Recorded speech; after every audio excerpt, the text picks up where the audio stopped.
So, did he or didn't he? How did it go with that Puxatawny Phil character? How did that go? Are we going to have more winter, or are we going to have spring a little sooner? This past week was Groundhog's Day. How did it go with Puxatawny Phil? Did you hear about this? More winter, or is spring on its way? In the United States this past week, on February 2nd, we observe Groundhog's Day. Incidentally, Groundhog's Day to me is a little bit more significant as the movie, you know, the Bill Murray movie that's, I guess, pretty old by now, but it's called Groundhog's Day, the theme of which is he goes out to cover for a news story, Groundhog's Day, but he keeps waking up in the same day over and over and over again.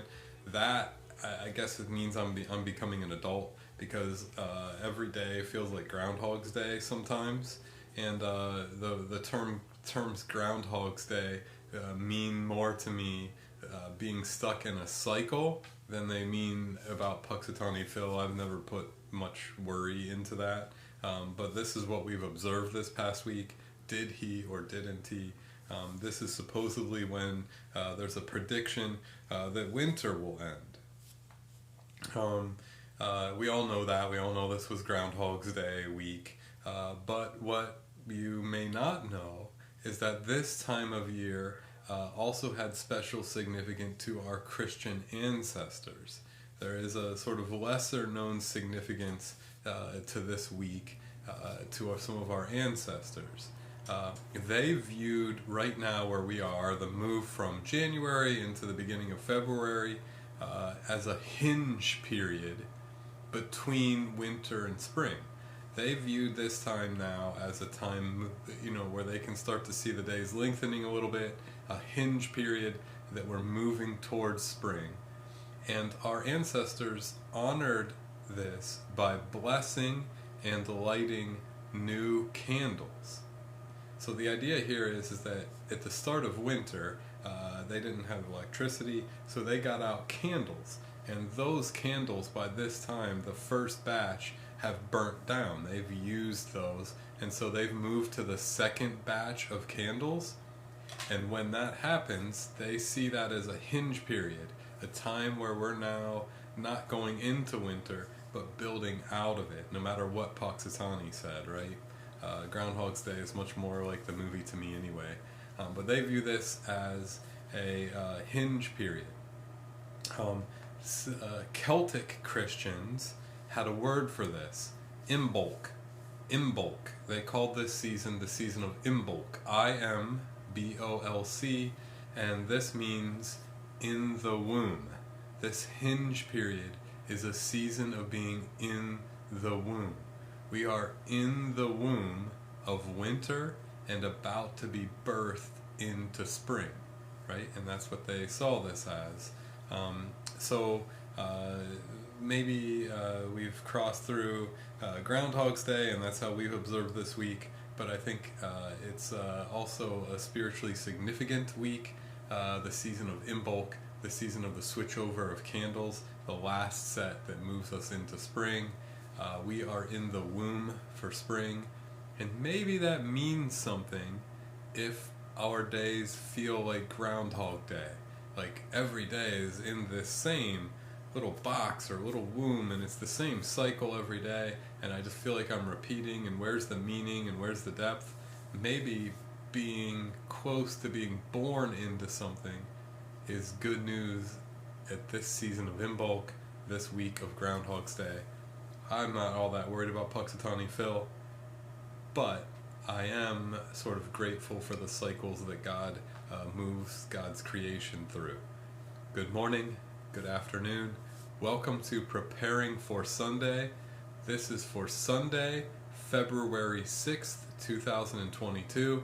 This is the 5th Sunday of the season of Epiphany, and the gospel text following in lockstep from the last few weeks is Luke chapter 5, verses 1 through 11, which I would invite you to take a look at. It might be Groundhog's Day week, and we might be worried about Puxatawny Phil, but Luke is moving. We are now out of chapter 4, which we've been in for the 2 weeks prior to this. And even though things might feel the same and wintry and like, oh, here I go, the same routine again and again and again, we are moving. And so now we're into the 5th chapter of Luke. And we get a story there, which I would invite you to look at, Luke chapter 5, verses 1 through 11, because I'm going to sort of look at it in a very close way, and I would invite you to test me on this. We get a text that has what I would give a sort of common title of the call of the fishermen, calling the disciples, calling the fishermen, some sort of title like that to this story. And this is a story that you know, because you've heard this since you were kids. Fish for men, that sort of story. There's songs about it. You know this story. But my bet is, just like how you know it's Groundhog's Day week, and it's, that's that's a thing but that there's this deeper in bulk in the womb season that you may not have known about. This is the call of the fishermen, but you may not really look closely a lot at how Luke tells that story. In Luke, Jesus never calls the fishermen. In Luke, look this up, Luke 5, 1 through 11, Jesus never calls the fishermen. He never utters or says to them, follow me. He says to these fishermen in Mark chapter 1, follow me. He says to these fishermen when he meets them in Matthew chapter 4, follow me. But he doesn't do that here in Luke. Luke is the least well-known version of this story. It's nuanced, and we don't sit with it and see it in the way that it's a little different very often. In our text for this Sunday, Luke chapter 5, verses 1 through 11, Jesus talks only to Simon. Later, Jesus is going to give the command, follow me, to Levi in Luke 5:27, and then he will leave everything and follow him. But that doesn't happen. There is no follow me command, and it isn't to everybody like it is in the other accounts of this story. And those are so famous that I think it has sort of trumped in our minds the way that Luke tells it. Maybe how Groundhog Day trumps the hinge period, the in bulk, the in the womb spiritual season that we're in. We don't know almost anything about that, but we know it's Groundhog Day week. We know the call of the fishermen, but we don't really know that Luke doesn't really have it as a call of the fishermen.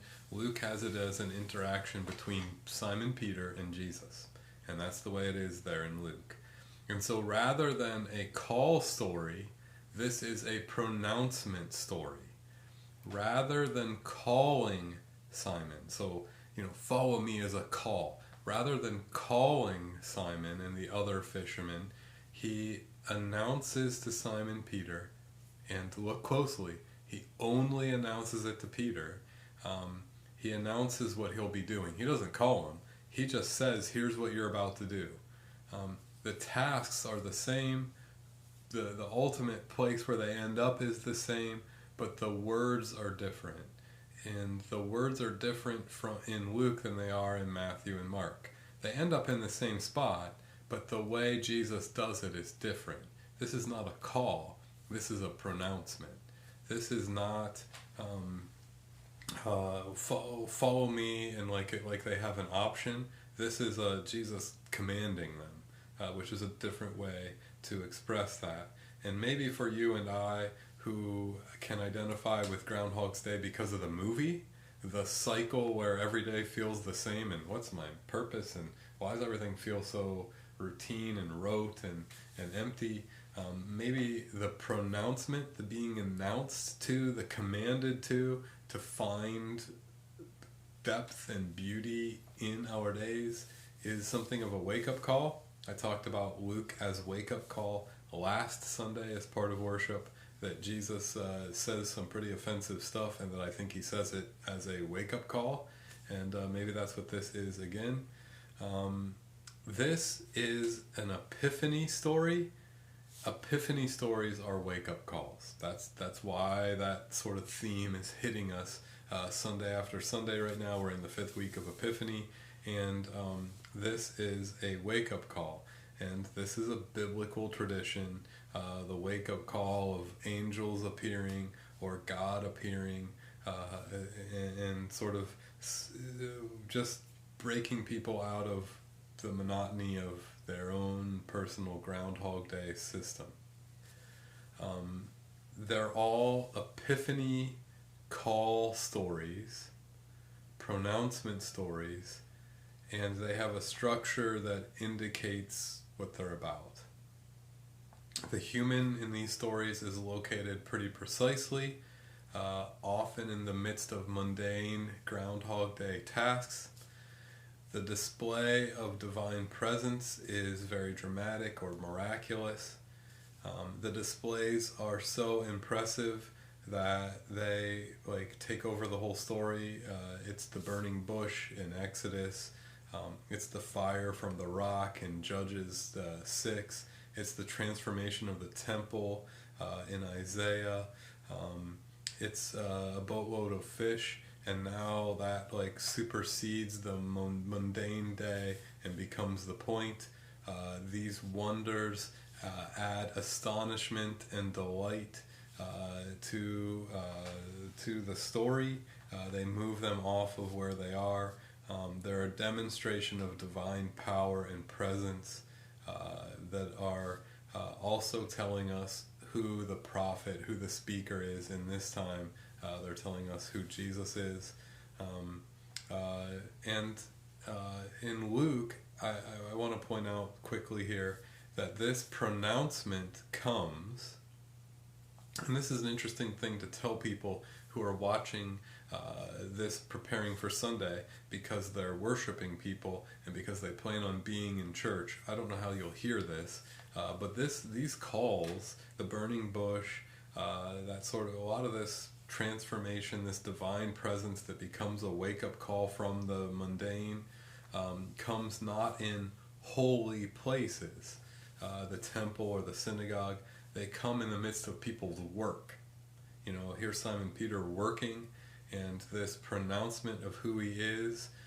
He's not extraordinary, he's not super holy, he's not a priest, he's not a Pharisee, he's a fisherman. And when the story starts, just like the burning bush with Moses, all that Simon can focus on is that he's too sinful for this. I'm too sinful, I'm too stuck in Groundhog Day, and I don't see these days often as a hinge, as a being in the womb.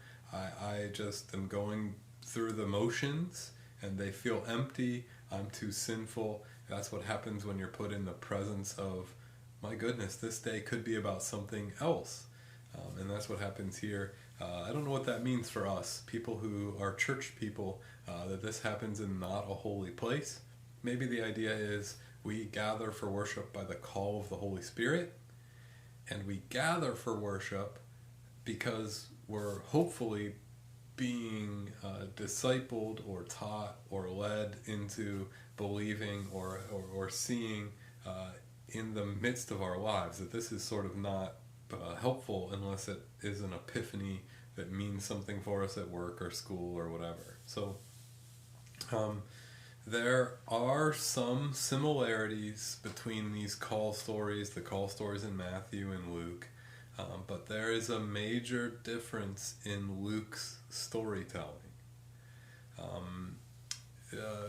It's part of the way that Luke addresses the character, the way Peter is drawn and the other fishermen. He makes it much more sort of understandable why they end up following Jesus. It is a shock. It's a wake up from the mundane things. It's a every day I'm out here fishing. I'm getting the same sort of returns. Oh my goodness, Jesus commanded me, and instantly the returns change. My life changes. So instead of a follow me And like, why did the disciples ever do that? Like, like, why would they have Jesus walk around, say, "Follow me," and leave their nets? Luke gives us a very clear reason why they would, and he doesn't make it an option like, "Follow me," like a question. He gives a command to Peter, which Peter, I guess, is maybe just desperate enough to listen to, or just sure enough of who God is, or moved enough to listen to. And there's this then miraculous thing that happens, this overfilled nets that makes it so really now he has no choice but to uh, you know do what Jesus is saying. Um, in Luke's story, Simon and then maybe the others are witnessing a miracle, and then that's helping make up their mind for them. To me, the purpose of Luke chapter 5, verses 1 through 11, is to show the proper response, the appropriate response to Jesus' ministry, to his presence, to Jesus breaking into our midst. Simon's ultimate obedience begins with a declaration of his sinfulness. Really, all he can do is note that he's sinful, stuck in this mundane cycle, and it's Jesus that does the miracle, and then the miracle speaks in such a way that he, I guess, has his eyes open to just how stuck on Groundhog's Day he's been. He is birthed from the womb, Imbolc, the hinge of the season, and he moves into a springtime of his own development. And this is trying to be an epiphany, a call, and a story about how God would work for us too. He says, "Go away from me, Lord. Leave me alone. I'm sinful." And Jesus doesn't do that. He's aware of himself, and he's so aware of himself that it sounds broken. Like, I've been in this cycle. I've been stuck in Groundhog Day for so long. And Jesus blows right past it, provides the miracle of the full, abundant nets, and then Peter, and really then all the disciples through Peter, have no option other than to just be bowled over by how awesome God can be. So one of the dangers here with these full nets is the danger of affluenza. Affluent, being affluent. I'm pretty well off. You're pretty well off, especially relatively speaking to the income of lots of other people worldwide. I suffer from affluenza. I have what I need for the most part, as do you. And so this miracle where the nets get full, for the most part our nets are already full. That has become part of our Groundhog's Day cycle. We've already got our stuff. Do we really need more clothes? No, but occasionally we retail therapy and buy more. And really we've made abundance part of our Groundhog's Day. So maybe the miracle is something different than full nets for us. Maybe it's more a burning bush. Maybe the miracle is, and this really would be miraculous, that this really is a hinge season. Beyond what Puxatawny Phil said, whether it's winter or not, that it really is a hinge season. That the winter that we've been through, and the last 2 or 3 years of winter that we've been through, are now a time where we are legitimately in the womb. We're on to the second candle, and the birthing period is about to come. That really would feel miraculous, right? And so the important thing to remember is we're reminded of our sinfulness. We say that, but the core here in Luke is that it's all about a pronouncement of who we are. Jesus blows right past the mundane stuff, the affluenza stuff. I think Jesus probably appreciates when Moses or when Simon says, I'm too sinful for this, but he blows right past it and makes a pronouncement of who we're going to be anyway. And my hope is that in this, you hear a pronouncement and not a call. I don't think you need called to work harder or work different or whatever. You've been having to do that, to put up with all sorts of stuff. This is not a call in that way. This is a pronouncement. This is an epiphany of who you are. This is telling us that you and I are our own versions of Puxatawny Phil. And today we get up and our heads pop out of our hole, and the sun, the new light of a new candle, promises to shine on us and to pronounce who we are and to take charge of moving us into that miracle that we're all waiting for. I feel like this is a promise that you and I are on the cusp of something. That we are on the cusp of something. So, that to me is the message of the 5th chapter of Luke. I hope you take a moment to take a look at it, see how it differs from these Fishers of Men stories as you know them. I hope that having looked at that and prayed about it, that helps you be prepared by God's Holy Spirit for worship as we gather this upcoming week. I hope you know that we are in a hinge season, and there's just this part of me that's growing of late that can't help but believe it. That, in the movie Groundhog's Day, he ultimately finds meaning in other people that he loves and cares for.